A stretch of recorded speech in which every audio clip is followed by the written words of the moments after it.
اے محبوب صلی اللہ علیہ وسلم، آپ ارشاد فرما دیجئے، اے لوگو، اگر تم اللہ سے محبت رکھتے ہو تو میری اتباع کرو۔ وہ خدا، وہ رب، وہ مالک و مولا تمہیں اپنا محبوب بنا لے گا۔ محبت کرنے نکلے تھے، تم خود محبوب بن گئے۔ یہ صلہ ہے، یہ ثمر ہے حضور علیہ السلام کی اطاعت کا، حضور علیہ السلام کی فرما برداری کا۔ سینے میں محبت کے جذبے موجزن ہوں اور عقیدتوں کا سفر شروع ہوتا ہے، اور یہ ممکن نہیں کہ سینے میں دل ہو اور کوئی دل بر نہ ہو۔ جب دل ہے تو پھر کوئی دل بر بھی ہوگا، کوئی محبوب بھی ہوگا، کسی کے لیے تڑپنا بھی ہوگا، رت جگے بھی ہوں گے، آہیں بھی ہوں گی، سسکیاں بھی ہوں گی، ہجر کے سلسلے بھی ہوں گے، وصل کی گھاتیں بھی ہوں گی۔ غم اگرچہ جاں گسل ہے، پہ کیا بچیں کہ دل ہے۔ غم عشق اگر نہ ہوتا، غم روزگار ہوتا۔ جب سینے میں تڑپتا ہوا دل رکھتے ہیں تو پھر دل کسی کے پیار سے خالی نہیں ہو سکتا۔ اس میں کوئی بس جائے گا، اس میں کوئی آباد ہوگا، اس میں کسی کے ڈیرے ہوں گے، اور دل کی آبادی بھی یہی ہے کہ یہ لٹ جائے۔ قید میں پہنچا تو حاصل مجھ کو آزادی ہوئی، دل کے لٹ جانے سے اس گھر کی آبادی ہوئی۔ ہر گھر لٹتا ہے تو برباد ہوتا ہے، یہ گھر لٹتا ہے تو آباد ہوتا ہے۔ نخل گرتی ہے تو یہ برگ گرتی ہے تو یہ نخل ہرا ہوتا ہے۔ تو یہ لٹ جائے، اس کے رت جگے، بے تابیاں، بے چینیاں، اضطراب، یہی اس کا جمال ہے، یہی اس کی خوبصورتی ہے، یہی اس کا حسن ہے۔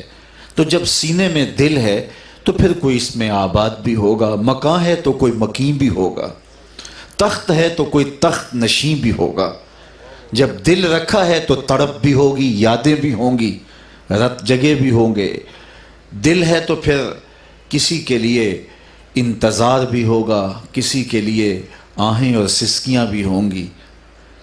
اب کسی سے محبت، یہ تقاضا ہے قلب کا، یہ تقاضا ہے دل کا، یہ تقاضا ہے سینے کے اندر رکھے ہوئے اس گھر کا، جس میں کوئی محبوب بستا ہے تو یہ گھر آباد ہوتا ہے۔ تو آئیے پھر، جب طے ہے کہ یہ گھر خالی نہیں رہنا، اس میں کسی کو بسانا ہی پڑے گا، تو پھر اس کو بساؤ جو خدا کا بھی محبوب ہے۔ اس گھر میں اس کو آباد کرو کہ گھر ایسے بسے کہ بسنے کا لطف آ جائے، قرار نصیب ہو جائے، وہ زندگی ملے کہ زندگی پہ رشک آنے لگ جائے۔ اعظم چشتی مرحوم نے کیا خوب کہا تھا، اپنا معیار زمانے سے جدا رکھتے ہیں، ہم تو محبوب بھی محبوب خدا رکھتے ہیں۔ کسی سے محبت کیوں کی جاتی ہے، اس کے دواعی کیا ہیں، محرکات کیا ہیں؟ کوئی کسی سے پیار کیوں کرتا ہے؟ عمومی طور پہ کسی سے اس لیے پیار کیا جاتا ہے کہ وہ صاحب کمال ہے، کسی کے کمال کی وجہ سے دل کا رجحان اس سمت ہو جاتا ہے۔ اگر یہ داعیہ ہے محبت کا تو بتاؤ اس سے بڑھ کر صاحب کمال کون ہوگا؟ اس جیسا صاحب کمال کون ہوگا؟ بلغ العلا بکمالہ، جس کی رفعتوں کا عالم یہ ہے کہ جہاں جبریل بھی ہاتھ جوڑ کے عرض گزار ہوتے ہیں کہ آگے میری رسائی نہیں، میرے محبوب اس سے بھی آگے جا رہے ہیں۔ کوئی حد ہے ان کے عروج کی، بلغ العلا بکمالہ۔ تو جن رفعتوں تک، جن بلندیوں تک وہ پہنچے، وہ انہی کا مقسوم ہے۔ کسی سے اس لیے پیار کیا جاتا ہے کہ اس سے کوئی غرض وابستہ ہوتی ہے، لوگوں سے تعلق استوار رکھتے ہیں، اوکھے ویلے کام آ جائیں گے، کسی مشکل وقت ان سے کام پڑ سکتا ہے۔ کسی سے اس لیے پیار کیا جاتا ہے، یہ کسی سے ربط باطن کا ذریعہ ہو سکتا ہے، اور اگر یہ سبب ہے کسی سے پیار کرنے کا تو بتاؤ کہ نزع سے کوئی اوکھا ویلا ہو سکتا ہے، قبر اور حشر سے کوئی مشکل گھڑی ہو سکتی ہے، تو اس اوکھے ویلے کون کام آئے گا؟ آمنہ کا راج دلارا کام آئے گا۔ کسی سے پیار اس لیے کیا جاتا ہے کہ وہ کوئی تمہارے اوپر احسان رکھتا ہے تو اس کے بدلے میں تم اس سے پیار کرتے ہو۔ کوئی اوکھے ویلے کام آ گیا، مشکل گھڑی میں کسی نے آپ کی مدد کی، آپ کے اوپر اس کے احسانات ہیں، آپ اس کے احسانات کے بوجھ تلے دبے ہوئے ہیں، اس لیے اس سے پیار کرتے ہیں کہ یہ مشکل گھڑی میں میرے کام آیا تھا، اوکھے ویلے میری ضرورت پوری کی تھی، مشکل میں میرے ساتھ کھڑا ہوا تھا۔ تو کسی سے اگر اس لیے پیار کیا جاتا ہے کہ آپ کے کندھوں پر اس کے احسانات ہیں اور آپ اس کے احسانات کے بوجھ تلے دبے ہیں، تو پھر حضور سے پیار کیجئے نا، چونکہ ہم اپنے وجود میں بھی ان کے محتاج ہیں۔ اگر وہ جلوہ گر نہ ہوتے، اگر وہ تشریف فرما نہ ہوتے تو یہ کائنات کو خلط وجود بھی نہ ملتا۔ محمد نہ ہوتے تو اے بندہ پرور، خدا خود ہی ہوتا خدائی نہ ہوتی۔ یہ کائنات معرض وجود میں نہ آتی اگر حضور جلوہ فراز نہ ہوتے۔ انہی کے دم قدم سے بزم عالم میں بہار آئی اور اس کائنات کو خلط وجود میں ملا تو ان کے پاکیزہ وجود کی برکت سے۔ لولاک لما خلقت الافلاک، اس پہ شاہد عادل ہے۔ اقبال کا لہجہ یہاں دیکھیے کتنا دل نواز ہے۔ ہو نہ یہ پھول تو بلبل کا ترنم بھی نہ ہو، چمن دہر میں کلیوں کا تبسم بھی نہ ہو نہ یہ ساقی تو پھر میں بھی نہ ہو، خم بھی نہ ہو، بزم توحید بھی دنیا میں نہ ہو، تم بھی نہ ہو۔ خیمہ افلاک کا استادہ اسی نام سے ہے، نبض ہستی تب شامادہ اسی نام سے ہے۔ تو اس لیے کسی سے پیار کیا جائے کہ اس کے احسانات ہیں آپ کے کندھوں پہ، تو پھر حضور سے پیار کیجئے۔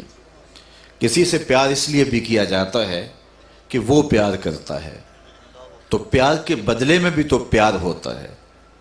کوئی محبت کرے، کوئی پیار کرے تو پھر انسان ایک دن مجبور ہو جاتا ہے کہ اس سے پیار کرے۔ اگر یہ داعیہ ہے محبت کا اور یہ بہت بڑا داعیہ ہے محبت کا، تو پھر مجھے بتاؤ جتنا پیار آمنہ کے لال نے کیا ہے کوئی کر سکتا ہے؟ غار سجدہ کے نوکیلے پتھروں پر پیشانی رکھ کے امت کی بخشش کی دعائیں مانگنا یہ پیار کی علامت نہیں ہے تو اور کیا ہے؟ امت کے لیے ان کے دل میں ہمدردی اور پیار کا وہ جذبہ کہ قرآن بھی کہتا ہے عزیز علیہ ما عنتم، تمہارا مشقت میں پڑنا اس نبی پہ گراں گزرتا ہے۔ جب تم بے چین ہوتے ہو تو نبی علیہ السلام آزردہ ہو جاتے ہیں۔ مبتلائے درد کوئی عضو ہو، مبتلائے درد ہو کوئی عضو، روتی ہے آنکھ، کس قدر ہمدرد سارے جسم کی ہوتی ہے آنکھ۔ تو کسی سے اس لیے پیار کیا جائے کہ وہ پیار کرتا ہے، تو جتنا پیار اس امت سے میرے حضور نے کیا، امتی کے پاؤں میں کانٹا بھی چبھے تو بے چین حضور ہوتے ہیں۔ اللہ اکبر، یہ امت سے حضور کا پیار ہے۔ اچھا، کسی سے پیار کرنے کا بہت بڑا داعیہ عمومی طور پہ یہ ہوتا ہے کہ وہ بہت زیادہ خوبصورت ہے، اور یہ ایک ایسا سبب ہے کہ جس سے دل میں رجحان پیدا ہوتا ہے۔ انسان کی طبع ہے کہ وہ حسن پہ مرتا ہے، خوبصورتی کی طرف اس کا رجحان ہے، وہ کہیں بھی ہو، کاکل دراز میں ہو، لب و رخسار میں ہو، وہ گلابی ہونٹوں میں ہو یا قد رانا میں ہو، وہ پھولوں کی لطافت میں ہو یا تتلی کے پروں میں قدرت کی صنائی اور کاریگری کے رنگ ہوں، وہ کوئل کا لہجہ ہو یا بلبل کی آواز ہو، وہ ساون کے نچڑتے بادل ہوں یا کوسے قضا کی رنگینیاں ہوں، وہ دھنک کی شوخیاں ہوں یا وہ پھوٹتے جھرنے ہوں، بہتی ندیاں ہوں یا جھیل کی بچھی ہوئی آنکھ ہو، حسن جہاں بھی ہوگا جس روپ میں ہوگا دل کو کھینچ لے گا، جب یہ طے ہے کہ انسان کی فطرت ہے کہ وہ حسن کی طرف مائل ہوتا ہے اور کسی سے پیار کا بہت بڑا داعیہ حسن و جمال ہے، تو پھر کائنات میں کوئی میرے حضور جیسا حسین ہے؟ کشفت دجا بے جمالہ، ایسا حسین، ایسا جمیل اور ایسا حسین، کل قمر لیلۃ البدر لم ارا قبلہ ولا بعدہ مثلہ۔ حضرت ابو ہریرہ بولے کہ حضور کے حسن کا کیا پوچھتے ہو، جیسے 14ویں کا چمکتا ہوا چاند ہوتا ہے۔ پھر کہا نہیں حضور جیسا نہ پہلے تھا نہ بعد میں ہوا۔ اور حضرت حسان بن ثابت بولے کوئی کیسے ہو، کسی ماں نے جنم دیا ہوتا تو تمہاری آنکھیں دیکھتی نا، خدا نے وہ سچائی پن چھڑیا جدے وچ محمد نو ڈالیا سی، حسینہ جمیلاں دا منہ موڑ دیتا، محمد بنا کے قلم توڑ دیتا۔ مثل او در عالم امکاں متصور نیست، ان کی مثل بزم عالم میں ممکن ہی نہیں ہے۔ وہ پیکر تراشا، وہ خوبصورتی، وہ جمال، اللہ اکبر۔ حضرت جابر بن سامرہ رضی اللہ تعالی عنہ فرماتے ہیں لیلۃ الادحیان تھی، 14ویں رات کا چاند چڑھا تھا، اور حضور لال دھاری دار یمنی چادر اوڑھ کے استراحت کر رہے تھے۔ میں کبھی چاند کو دیکھوں، کبھی حضور کے چہرہ زیبا کو دیکھوں۔ فائزہ ہوا احسن عندی من القمر، میں نے فیصلہ کیا چاند نہیں میرے حضور سونے ہیں۔ تو اللہ نے اپنے محبوب کو وہ جمال دیا، وہ حسن دیا، وہ خوبصورتی دی کہ دیکھنے والے کہا کرتے ہیں اللہ اللہ، یاد آتا ہے خدا دیکھ کے صورت تیری۔ اللہ نے اپنے محبوب کا جمال ہی ایسا بنایا۔